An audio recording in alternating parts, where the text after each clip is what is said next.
Many people ask me when Bitcoin will hit this and this price. I don't care about the price. I think the price is the least important part about Bitcoin. You could call them bubbles, you could call them, irrational exuberance, like other people call it. And so you could compare the time that we're in right now to the late 90s. Will my children, will they think that in order for their money to be secure, in order for them to trade and exchange and have savings accounts, there is even the need and existence of a bank? The cryptocurrency jumped on the news, reaching an all-time high of more than $6,400. This is backed purely by a belief. This is the biggest thing to happen in mankind, and it doesn't mean that we don't... The world has been absolutely captivated by the drama of Bitcoin's meteoric rise and subsequent collapse. In December, the price of a single Bitcoin reached nearly $20,000. By early February 2018, that price had dropped to below $6,000, prompting the economist Nouriel Roubini to tweet, "The mother of all bubbles and biggest bubble in human history comes down crashing." A few days later, Roubini tweeted again, this time more ominously, predicting that Bitcoin's price would continue to drop until it hit zero. In the same week, the digital currency was dealt another serious blow when the general manager of the Bank for International Settlements likened the mania around Bitcoin to a combination of a bubble, a Ponzi scheme, and an environmental disaster. Even before it lost nearly two-thirds of its peak value, Nobel Prize-winning economist Robert Shiller may not have gone as far as sounding the death knell for the cryptocurrency, but he did express a fair share of skepticism. I tend to think of Bitcoin as an experiment. It's an interesting experiment. It's not a permanent feature of our lives. What Shiller did do, however, was point to Bitcoin's underlying tech, blockchain, as the deserved focus of our attention. We're overemphasizing Bitcoin. We should broaden it out to blockchain, which will have other applications. If doomsayers are correct, and the preeminent cryptocurrency is on the brink of collapse, what, if anything, will be its legacy? What becomes of, say, blockchain? But before we get ahead of ourselves, what is blockchain? Blockchain is a database, decentralized database. It's immutable, which means the information in blockchain is permanent. It's a database of all of us. It's a way to build a system of record with nobody acting as God in the center of that system. So we can build cooperative networks and cooperative applications on top. One of those things we can build is a cryptocurrency.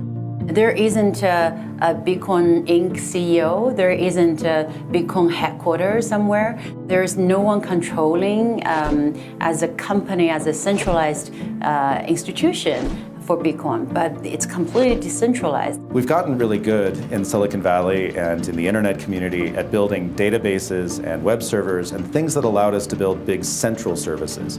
Think Uber, right? Think PayPal. But we didn't really make it easy to build decentralized systems. And so blockchain technology and the decentralized web, which is what we're getting, it really are a way to get there. I mean, I think the blockchain is going to do really interesting things around the transfer of value. But this idea that it's like a decentralized system that's going to completely bypass the banks, I don't understand where that hype is coming from, because the banks are the first to use the technology just to make the transfer of value more efficient. Whereas a lot of the discussions in the cryptocurrency community focus on how do we avoid the banking system, how do we create an alternative to it, banks themselves are realizing that this underlying blockchain technology, they can use this underlying technology to automate a lot of systems that today requires a back office staff, that requires regulation and regulators watching what they're doing. These are systems that help prevent a lot of fraud from happening in the first place, right? Prevent somebody from selling the same object twice or spending the same dollar twice. And in doing that can help make trustworthy systems and auditable systems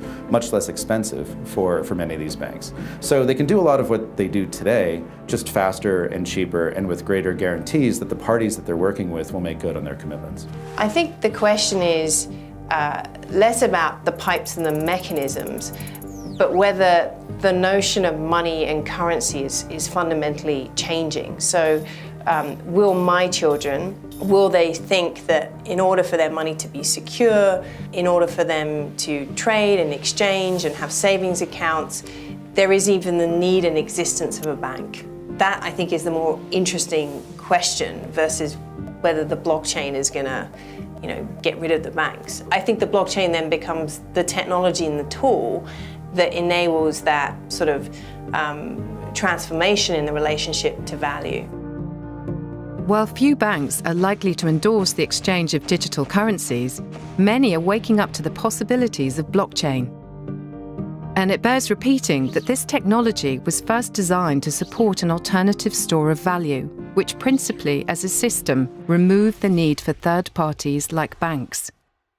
If you see an erosion of trust, say in financial institutions or banks, how does that create some kind of vacuum that then gives the space for alternatives to rise up, where people become more receptive to taking a risk in something new, placing their faith in something new. And there I think there is very much a direct correlation that there was this trust vacuum and these cryptocurrencies rose up and people were more open to an alternative financial system. I think whether we're talking about cryptocurrencies or we're talking about the underlying technology of blockchain technology, it really is about trust. I could give you any example where you could deploy a blockchain and you would say, but couldn't you do that with a centralized system? Wouldn't it be faster? Wouldn't it be cheaper? And the answer is always yes. It'll always be faster and cheaper to do something centralized. But we don't do that because we don't want to have to trust that entity at the center, right? Bitcoin would work tremendously well if there was just a Bitcoin bank and all of us had accounts in and out. But the whole point of doing a cryptocurrency like that is to decentralize that. So this is a protocol for reestablishing trust in digital systems.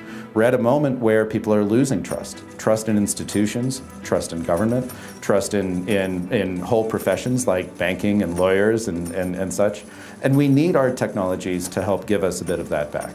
Give us what we had when we knew the people that we did business with face to face. For a very long period of history, we have largely been dependent on institutional trust. Trust flows upwards to experts and regulators and CEOs and political leaders, and the trust really flows through institutions. And what we're starting to see now is, of course, that trust in the institution. I'm not saying institutions aren't important, but the trust is starting to flow sideways to strangers and peers and to colleagues and even to anonymous bots. And what worries me about that is then we become in this very dangerous cycle of who is responsible and where does accountability lie. So a lot can go wrong because often individuals don't realize the responsibility they're taking on in this age of distributed trust. Where does that leave us? Are we in the early days of the internet, left to one day wonder how we ever lived without these technologies? Or will the hype around blockchain prove to be a bubble in and of itself? Amongst the evangelicals, you hear cryptocurrency is going to change everything in the world. And then you hear from skeptics, they think it's going to change nothing. All of this is just a bubble. And I think the truth must be in the middle somewhere. In some ways, it feels like 1995 in the early days of the internet, where the first bits and pieces were coming together, where the first websites were launching. People were realizing, while we could conduct commerce online, we can build communities online, and lots of excitement, lots of experiments being conducted, but still some key architectural pieces that were still in the very early days and needed to be solidified, such as the security of the connection between a website and your browser, so that you could send a credit card number and know that it wasn't going to be listened to by everybody in between, right? And so we're somewhat early days, although there are production deployments now of lots of blockchain technologies, real companies, realizing value from the application of this technology. But still early in terms of the market's understanding of it and in terms of how companies are comprehending. There's a lot of excitement, and I think we're in a time where these kinds of cycles get so compressed compared to 20 years ago that this duality is pretty understandable. It needs a whole new kind of social safety net. So I think this is, people worry about the future of work. I worry about independent contractors on platforms. If you don't have the institution as the default and you don't have mechanisms like health insurance and disability leave and parental leave, whatever it is. What is that new social safety net underneath the distributed network? But the real issue, like whatever the manifestation is, the real issue is an issue of accountability.